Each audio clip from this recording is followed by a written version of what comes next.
Il-ħamis li ġej il-gvern se jħabbar pakkett ta' miżuri li se jsaħħu l-istituzzjonijiet finanzjarji f'pajjiżna. Għal dan il-Ministru għall-Finanzi Edward Scicluna waqt is-67 laqgħa tal-Kumitat Konġunt kontra l-ħasil ta' flus u l-Finanzjar tat-terroriżmu tal-FIAU.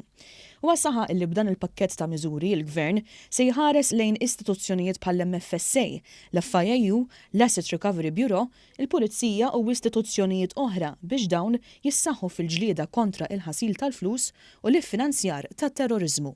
Dal-pakkett nuru lid-dinja iva Malta ġara qed inħarsu l-qudiem u sa nuru li aħna pajjiż modern u kapaċi jiġġieled dil-kriminalità u l-money laundering li tmur magħha. Fid-diskors tiegħu il-Professur Scicluna tkellem ukoll dwar il-bżonn ta' qafas regolatorju sensibbli li jkun kapaċi jgħin l-istituzzjonijiet jirregolaw lilhom infushom minflok iserħu fuq regolatur wieħed ċentralizzat.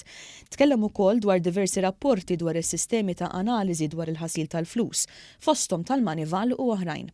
Sostna li f'25 sena dawn ir-rapporti dejjem saru u għaddew mingħajr ma ġew illikjati fl-ebda stadju. Il-Professur Scicluna fisser kif il-leaks li seħħew dan l-aħħar biex issir ħsara lil pajjiżna kienu f'mument meta r-rapporti kienu fi stadju preliminari u meta l-Gvern kellu l-opportunità li jindika ineżattezzi u żbalji fatwali. Il-pajjiż fejn għandu nuqqasijiet u l-Gvern għandu nuqqasijiet se jismagħhom u se jagħmel il-programm biex jindirizzhom. Però ħalli il-proċess isir.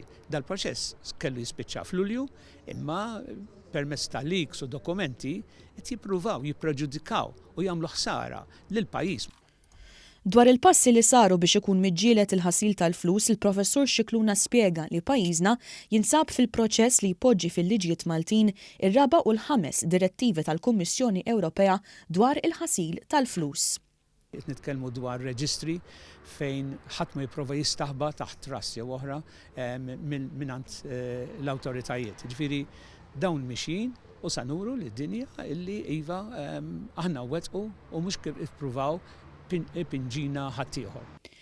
Fil-waqt li sostna li kull ġurisdizzjoni fid-dinja jkollha sfidi ta' ħasil tal-flus, il-Ministru qal li huwa kruċjali li pajjiżna jkompli jressaq l-akbar ammont possibbli ta' każijiet għal prosekuzzjoni.